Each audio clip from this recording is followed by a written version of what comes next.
La sala está en penumbra. Antorchas en los muros. Las columnas son altas, pintadas de azul y oro, con jeroglíficos que suben desde el suelo hasta el techo. El aire huele a incienso y a barro del Nilo. En el centro, una balanza de oro con dos platillos en equilibrio. A la derecha, 42 figuras inmóviles con cabezas de animal.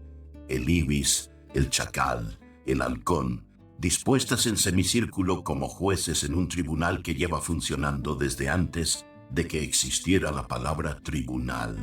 Y frente a ellos un hombre descalzo. No es un rey, no es un guerrero, es un escriba.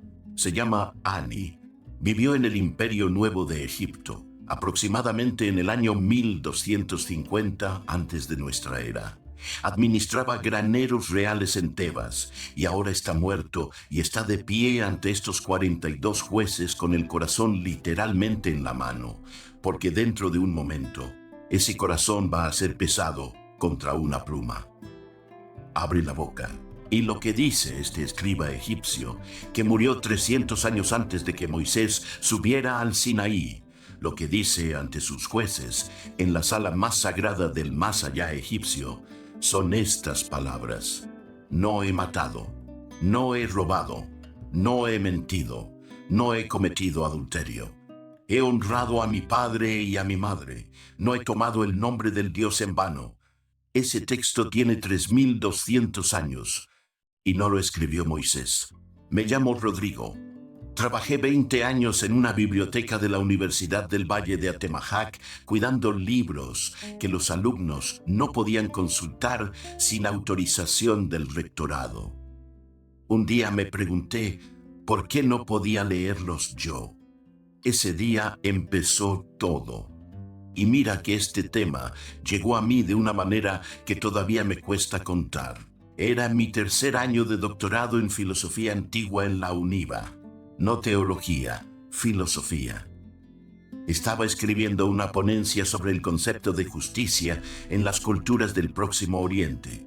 Mi director de tesis era el doctor Bermúdez, sacerdote diocesano, catedrático de teología moral, el académico más brillante que conocí en esa institución.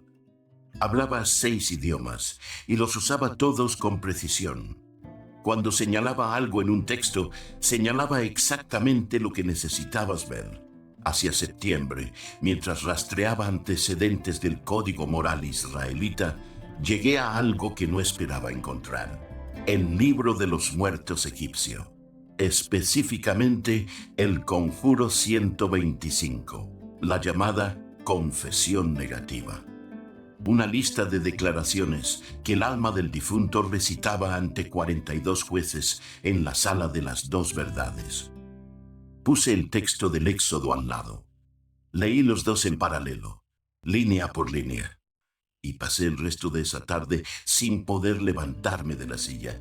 No era similitud general, era paralelismo lexical directo.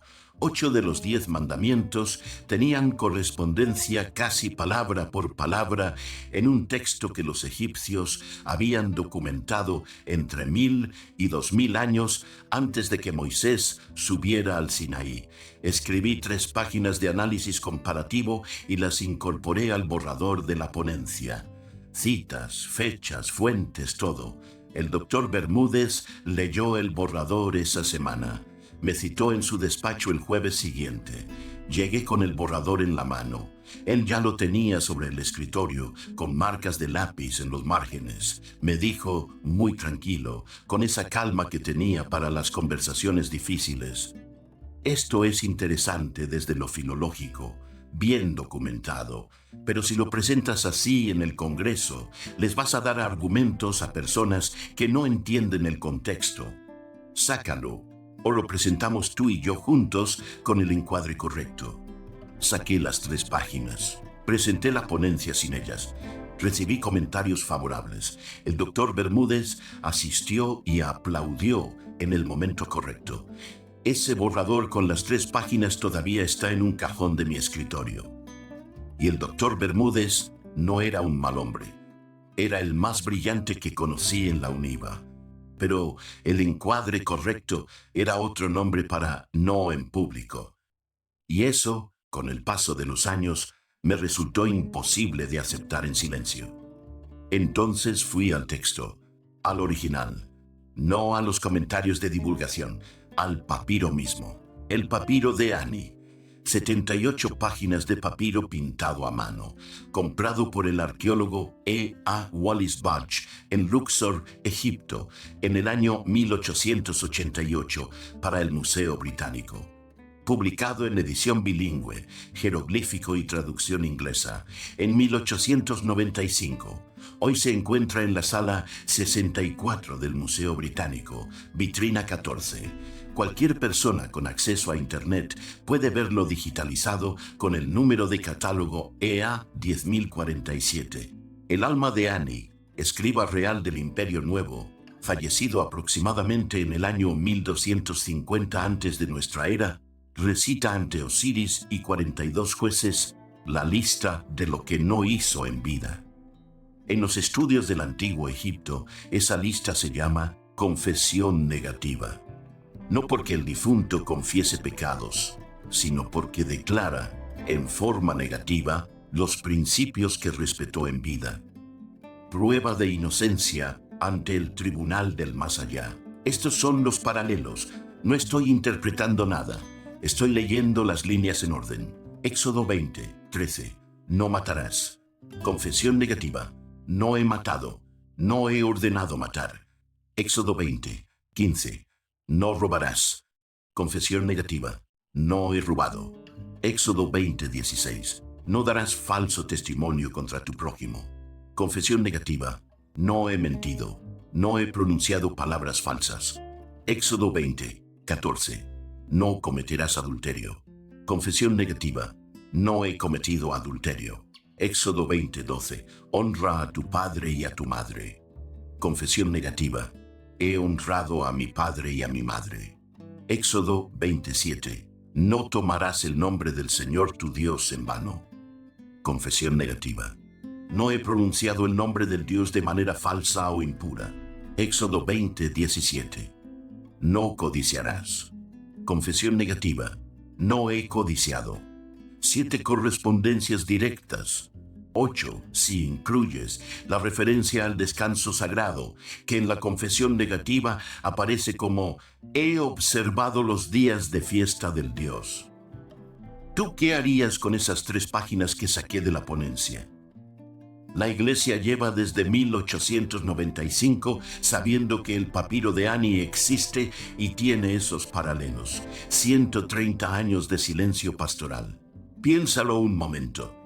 Hay un hombre parado en esa sala de columnas azules y doradas, con el corazón en la mano ante 42 jueces con cabezas de animal.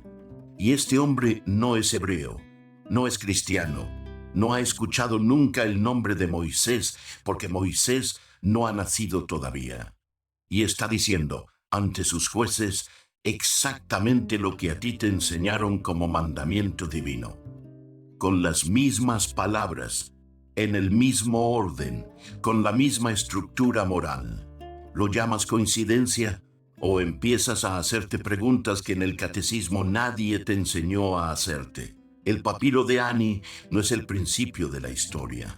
Es el documento más famoso, el más accesible.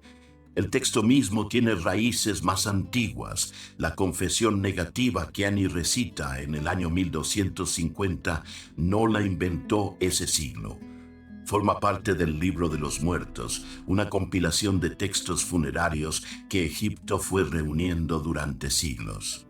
Las raíces del Libro de los Muertos están en los textos de los sarcófagos, escritos en el interior de ataúdes durante el Imperio Medio, entre los años 2050 y 1650 antes de nuestra era. Y las raíces de los textos de los sarcófagos están en los textos de las pirámides. Los textos de las pirámides son el corpus religioso escrito más antiguo que conocemos. Los primeros ejemplos datan de aproximadamente el año 2400 antes de nuestra era, durante el reinado del faraón Unas, último rey de la quinta dinastía. inscritos en las paredes interiores de las cámaras funerarias de las pirámides de Saqqara, en piedra, pintados en azul. Algunos de esos textos hablan de juicio moral, de declaración de inocencia ante los dioses, de las condiciones que el alma debe cumplir para alcanzar el más allá. 2400 años antes de nuestra era, casi 2 milenios antes del éxodo tradicional. La línea de continuidad es directa y documentada. Textos de las pirámides, 2400 antes de nuestra era. Textos de los sarcófagos, entre 2050 y 1650. Libro de los muertos, desde aproximadamente 1550. Papiro de Ani, 1250. Éxodo, siglo XIII. La línea va en una sola dirección. Ahora bien, aquí hay algo que necesito decir con precisión, porque importa mucho. La mayoría de los historiadores no afirman que Moisés copió directamente el libro de los muertos. Lo que afirman, con evidencia sólida y debate serio desde el siglo XIX, es algo distinto y, en cierta manera, más perturbador. Jan Assmann, egiptólogo de la Universidad de Heidelberg, lo documentó en su libro Moisés el egipcio, publicado por Harvard University Press en 1997. Assmann argumenta que el monoteísmo israelita surgió como lo que él llama la distinción mosaica, una ruptura consciente con el politeísmo egipcio.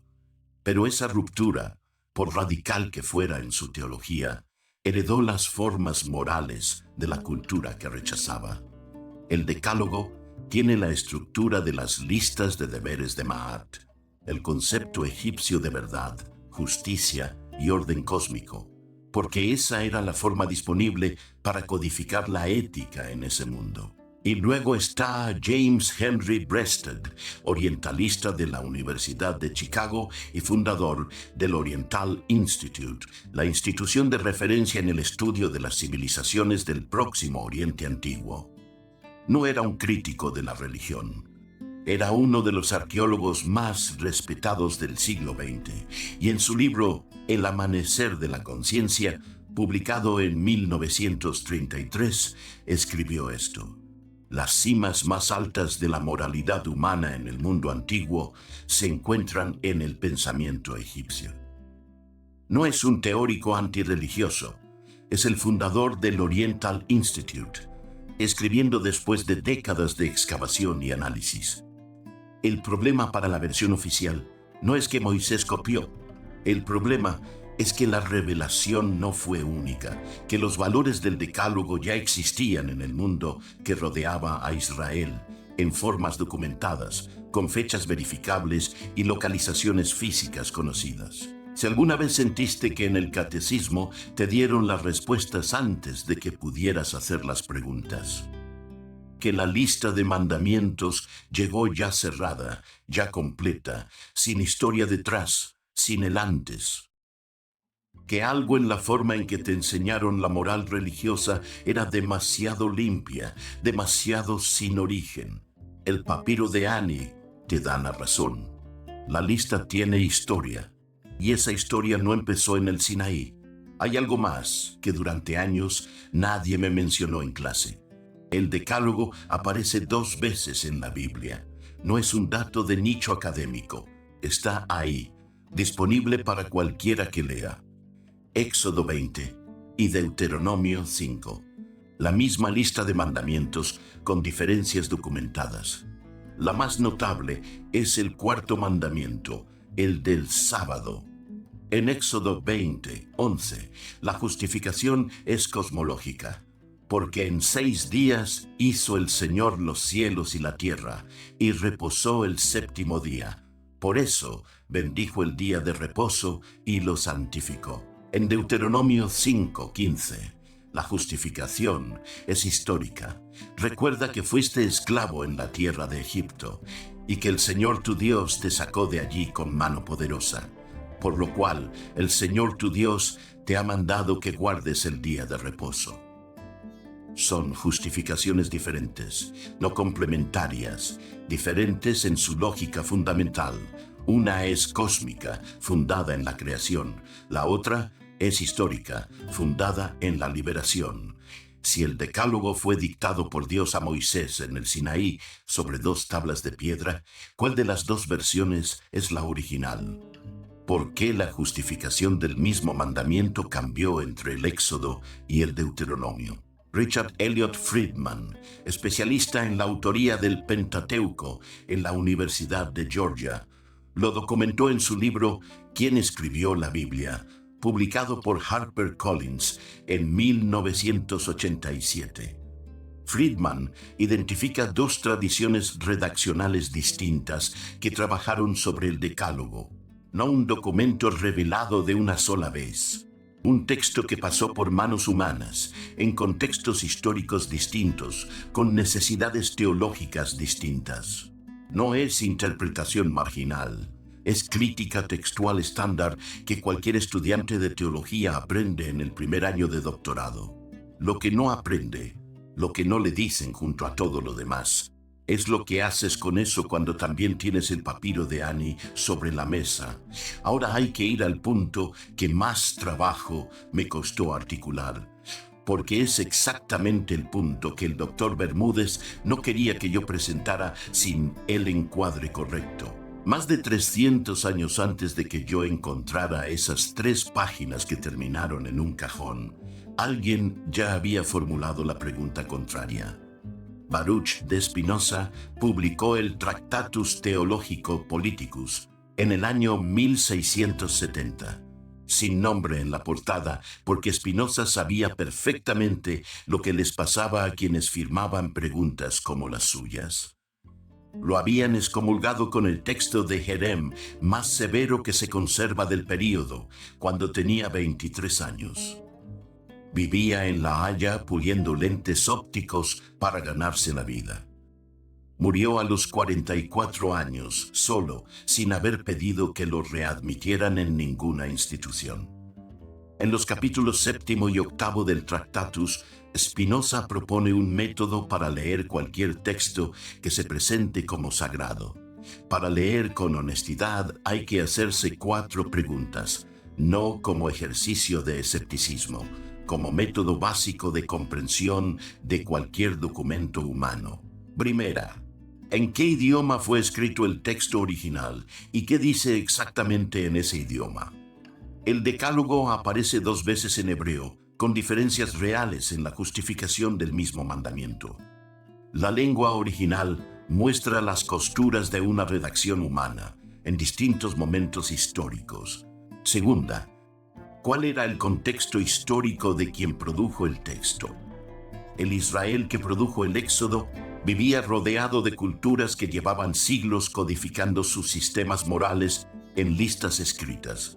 El contacto entre Israel y Egipto no fue solo el de una esclavitud narrada en el texto bíblico. Fue siglos de comercio, migración, coexistencia, absorción cultural. Tercera, ¿cómo llegó el texto a nosotros? ¿Quién lo transmitió? ¿Quién lo editó? Friedman identifica al menos 4 fuentes distintas en la composición del Pentateuco. Las tradiciones llamadas J, E, D y P, con fechas de redacción que van desde el siglo X hasta el siglo V antes de nuestra era. El Decálogo no es una fotografía de un momento único de revelación. Es el resultado de un proceso editorial largo. Cuarta pregunta, la más difícil. ¿Quién gana institucionalmente si el Decálogo es revelación sobrenatural única, sin antecedentes, sin historia?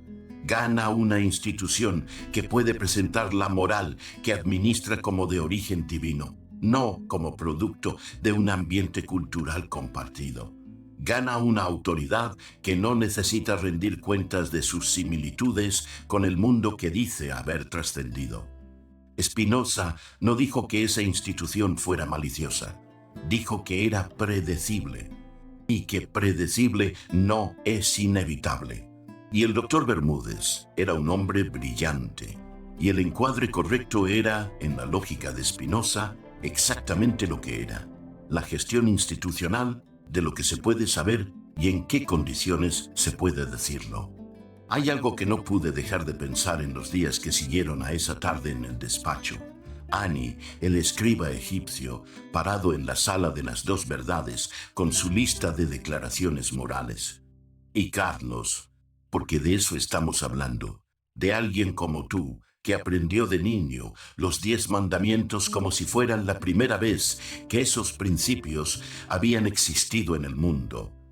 Carlos no sabía que Ani había dicho lo mismo siglos antes, no porque nadie en la iglesia lo supiera, sino porque 130 años es tiempo suficiente para decidir cómo y cuándo y en qué contexto presentarlo. El resultado es que Carlos nunca supo que la primera vez que alguien declaró «no he matado, no he robado, no he mentido» ante un tribunal que juzgaba su vida entera, ese alguien era un escriba de Tebas con el corazón en la mano, en una sala pintada de azul y oro siglos antes de que existiera el Sinaí. No te lo quitaron con una mentira, te lo quitaron con un silencio. Y el silencio, bien administrado, es más eficaz que cualquier mentira. Imagínate esta escena. Llevas años asistiendo a catecismo, a misa, a confirmación. Has repetido los mandamientos decenas de veces. No son solo palabras, son la arquitectura moral con la que aprendiste a evaluar lo que está bien y lo que está mal. Y un día alguien pone frente a ti el texto del papiro de Ani. Te muestra la confesión negativa y el decálogo en 2 columnas paralelas. Y lees los dos en voz baja, línea por línea. Y los reconoces. No como copia, sino como reconocimiento de que los valores que aprendiste como únicos y revelados ya existían antes. Ya habían sido formulados, ya circulaban en el mundo antiguo con una antigüedad que el catecismo nunca te mencionó. Hay 2 maneras de reaccionar ante eso. Una es sentir que te quitaron algo, que la exclusividad de lo que aprendiste quedó comprometida. La otra es sentir que te devolvieron algo, que la moral no necesita ser sobrenatural para ser real, y que el hecho de que un escriba egipcio de hace 3200 años viviera con los mismos principios no hace a esos principios menos válidos. Los hace más viejos, los hace parte de algo más grande. La diferencia entre esas 2 reacciones no depende del texto, depende de lo que necesitas que el texto haga por ti.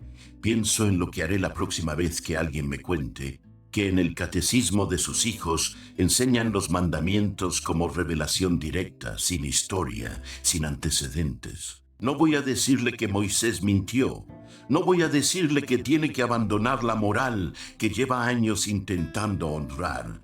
Le voy a decir que hay un papiro en el Museo Británico, Sala 64, Vitrina 14, que fue comprado en Luxor en 1888, que contiene la lista de lo que un hombre intentó honrar en vida, recitada ante sus jueces del más allá, 300 años antes del Sinaí, y que esa lista dice lo mismo que los mandamientos, y que saber eso no destruye nada, pero cambia la conversación, porque el decálogo no es menos valioso por tener historia, es más comprensible, y comprensible no es lo contrario de sagrado. Y llevar 30, 40, 50 años repitiendo principios morales sin saber de dónde vienen ni cuánto tiempo lleva la humanidad intentando formularlos. Eso sí, es una forma de empobrecimiento que nadie te explicó que era opcional. Fíjate en esto la próxima vez que alguien te diga que esas palabras cayeron del cielo sin historia. Hubo un hombre en Tebas hace 3200 años que las dijo primero, y tenía el corazón en la mano.